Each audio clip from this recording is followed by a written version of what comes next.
उधर दिल्ली एमसीडी स्थायी समिति के लिए आज हुए आखिरी सीट के चुनाव में बीजेपी ने बाजी मार ली, जिससे बीजेपी के इस समिति में अब 10 सदस्य हो गए हैं, जबकि आम आदमी पार्टी के 8 सदस्य हैं। इस चुनाव में बीजेपी की जीत पर सवाल इसलिए खड़े हो रहे हैं क्योंकि आम आदमी पार्टी और कांग्रेस ने इस मतदान से दूरी बनाए रखी।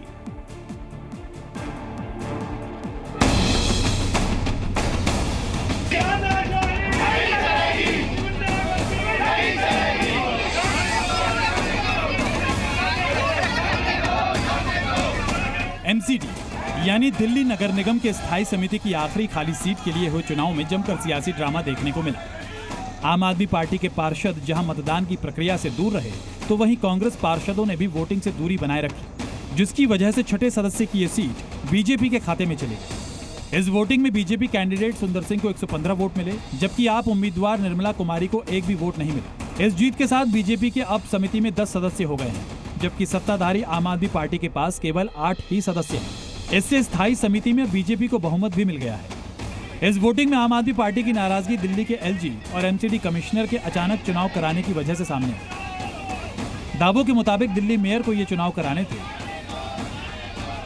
जिसके लिए मेयर शैली ओबेरॉय ने एमसीडी आयुक्त को 5 अक्टूबर को स्थायी समिति के छठे सदस्य के लिए चुनाव कराने का निर्देश दिया था, लेकिन उपराज्यपाल वीके सक्सेना और एमसीडी कमिश्नर ने अचानक चुनाव कराने का आदेश दे दिया, जिसे मेयर शैली ओबेरॉय ने नियमों का उल्लंघन बताया।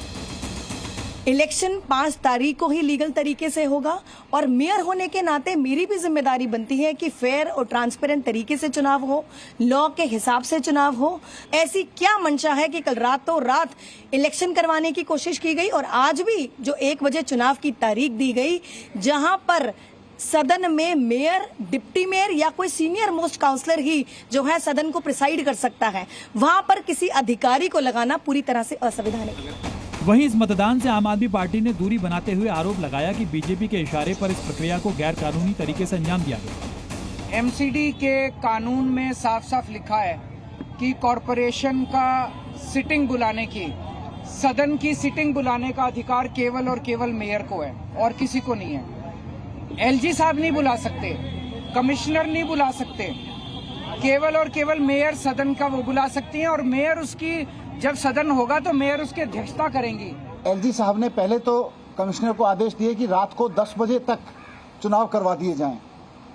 कमिश्नर को आदेश दिए और मेयर ना मिले तो डिप्टी मेयर को पकड़ लो, डिप्टी मेयर ना मिले तो किसी भी सीनियर काउंसलर को पकड़ के चुनाव करा दो।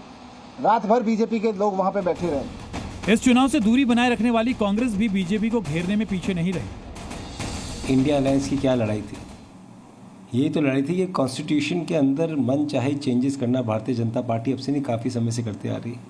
संविधान की ये लोग किसी भी तरीके से सम्मान नहीं करते। गठबंधन में शामिल दलों ने आरोप लगाए तो बीजेपी ने इसे हार का डर बता दिया। दिल्ली नगर निगम में आम आदमी पार्टी का शासन आया है, तब से एक अजीब सा माहौल है। मैं अरविंद केजरीवाल जी से पूछना चाहता हूँ कि आखिर कोई तो कारण बताएंगे आप कि आप स्थायी समिति का गठन क्यों नहीं होने दे रहे?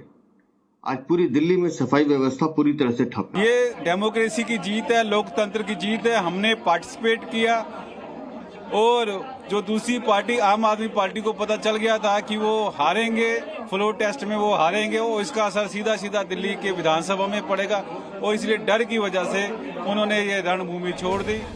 एमसीडी के स्थायी समिति की ये सीट बीजेपी पार्षद कमलजीत सहरावत के लोकसभा चुनाव में पश्चिमी दिल्ली से सांसद चुने जाने की वजह से खाली हुई थी, जिस पर हुए चुनाव में बीजेपी ने भले ही जीत दर्ज कर ली हो, लेकिन ये पहला मौका है कि आम आदमी पार्टी के पार्षदों ने इस चुनाव से दूरी बनाए रखी, जिससे पूरी प्रक्रिया सवालों के घेरे में आ गई। ब्यूरो रिपोर्ट, जी मीडिया।